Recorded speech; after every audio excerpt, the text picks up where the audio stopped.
Some people walk into a room and everyone quietly adjusts. Today, I'll show you 7 signs you intimidate people without realizing. And sign 7 is the cruelest because it gets misread at the exact moment you feel your smallest. Here's what nobody tells you within about 4 seconds. Before you say a word, a stranger's amygdala runs a threat scan on your face. Safe or something else? And if you're one of those quiet people who read is sharp, self-contained, thoughtful in a way that doesn't announce itself, you keep landing on the something else side. Not because you did anything wrong. You just don't perform smallness on cue. And in a culture that treats performed friendliness as the price of admission, that gets punished, quietly, by people you'd actually like if the first 4 seconds had gone differently. Wait, read that again.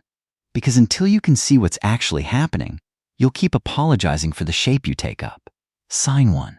Your resting face doesn't perform. Most people's faces are doing this constant tiny labor. A soft-held smile for the room. Eyebrows that lift every few sentences to signal I'm listening. I'm friendly. I mean well. It's not fake, exactly. It's just the emotional handshake most humans do without thinking about it. You don't do that, not because you're withholding. You just never learned to keep the mask up when nothing's happening. So your face rests. Full stop. And here's the part nobody warns you about.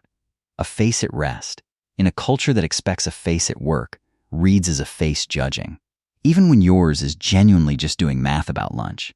You've probably had strangers ask if you're okay, or if you're mad at them, and you've stood there thinking, I was thinking about pasta. That's the whole story. That's the entire crime. Sign 2. You don't rush in to fill silence. Somebody in a group says something heavy, a real feeling, an actual admission, and there's that little dead air pause. Most people jump in fast. Yeah, totally. A nervous joke, a quick pivot. Basically doing what psychologists call co-regulation. Soothing the room's nervous system by absorbing the discomfort together, out loud. You just let the silence sit because you actually heard them and you're thinking about what to say back that isn't garbage, which is generous, honestly. But that's not how the room reads your pause. The room reads it as verdict in progress. And by the time you finally open your mouth with something real, 3 people have already decided you were unimpressed. You weren't unimpressed. You were careful. Nobody could tell the difference because carefulness and coldness look identical from the outside. Sign 3. And this. This is the one I need you to sit with. 2 words. I'm fine, said quietly by someone who doesn't chase reassurance afterward. That might genuinely be the most mistranslated sentence in the English language. People hear a wall. You meant a boundary. Not the same thing, not even close. But strangers don't have your subtitles. That's because you talk like someone who already decided. Not louder. Just done. You don't upspeak into questions. You don't hedge every sentence with, I mean, I think, kind of maybe you say a thing, and then you stop. Psychologists at Princeton have this framework. Susan Fiske's stereotype content model. 2 dials, warmth and competence, and strangers spin them fast, in seconds, without knowing they're doing it. Competence high plus warmth soft-spoken. Their brain doesn't file you as confident friend. It files you as, do not embarrass yourself in front of this one, and that quiet file. That's the wall you keep bumping into. Sign 4. You don't ask for reassurance mid-sentence. Take Rachel. Mid-30s, corner desk, ate lunch alone with a paperback. Her office went full return to office this year, and the new manager decided the team needed bonding lunches, booked a table, sent the calendar invite. Rachel replied with 1 line. I'll pass. I recharge better solo, and hit send. 3-second freeze in the group chat, because most people scatter tiny checks all through their speech. Right? Does that make sense? Sorry, is this weird? Those aren't questions. They're handholds. The audible version of reaching for someone's arm to steady yourself socially. Rachel didn't reach. She stated her thing and let it stand on its own 2 feet, which read to her like normal talking. But to a manager expecting the handholds, expecting the invitation into a shared little check-in, the absence of that invitation read as, I don't need you here, even when what she meant was, I'm not in distress right now. Please relax. Real quick. This is the halfway mark. If any of the first 4 have landed uncomfortably close to your life, do me one small thing. Drop the sign number in the comments. Just the number.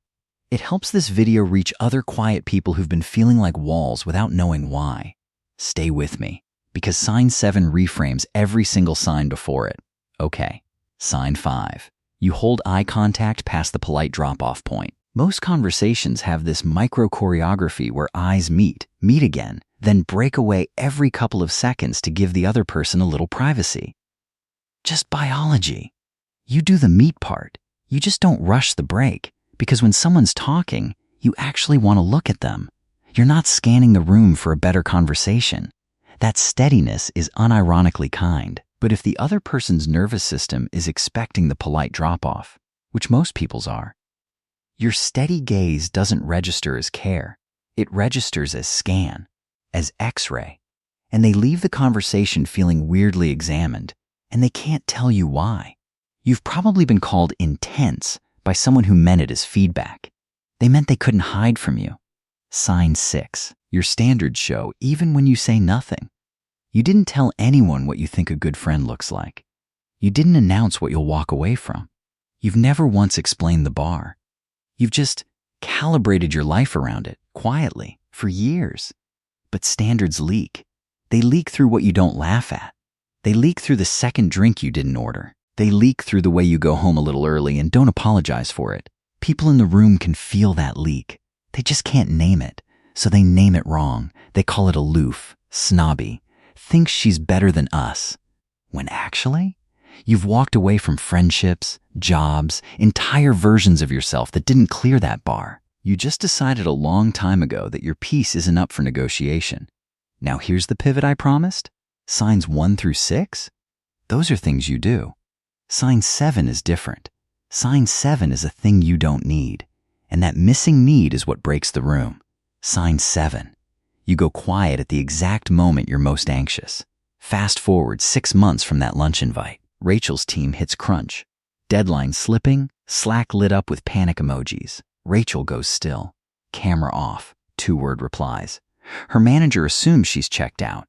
Until, on a Thursday evening, he knocks on her office door and says one thing. "You're the only person here. I trust not to judge me right now. Can I sit for 10? She doesn't say a word. She just moves her bag off the second chair. That's sign 7. Everybody else does the opposite. When people are scared, they leak, over-explain, laugh nervously, narrate their own discomfort so the room knows to hold them softly. That's how humans tell each other, "I'm not a threat right now." You don't leak. When your anxiety peaks, you get still. Your face empties. Your voice drops half a step. Your sentences shrink. Because your version of scared looks like conservation, pulling every resource inward to just get through the moment. At the exact moment you most need a hand on your shoulder, you look the most dangerous. The room reads your stillness as command, as authority, as "I don't want to be touched." That's the cruelest one. You get punished for being brave enough to not fall apart in front of strangers. Read as intimidating precisely when you were most afraid. Rachel's manager got lucky. He noticed the quiet was armor, not armor against him. Most people never notice, so. Here's the reframe. None of this makes you hard to love. It makes you legible to the wrong instruments. You're not cold. You're just not performing distress on demand. And that will cost you something until you decide it's cheaper than the alternative. 3 quiet things you can try, starting tomorrow. 1. A smile that arrives a half second later than expected. Not performed. Just delayed permission. It gives the other person's nervous system time to catch up to yours. 2. Once a day, name the thing you don't need out loud. I don't need this to go a certain way. The room hears it, and the wall softens. 3. And this is the one that changes everything. When your anxiety spikes and you go quiet, tell one person in one sentence that the quiet isn't a verdict. I get still when I'm anxious. I'm not upset with you. You just gave someone the subtitles, and subtitles change everything. Which sign hit closest to home? Drop the number below.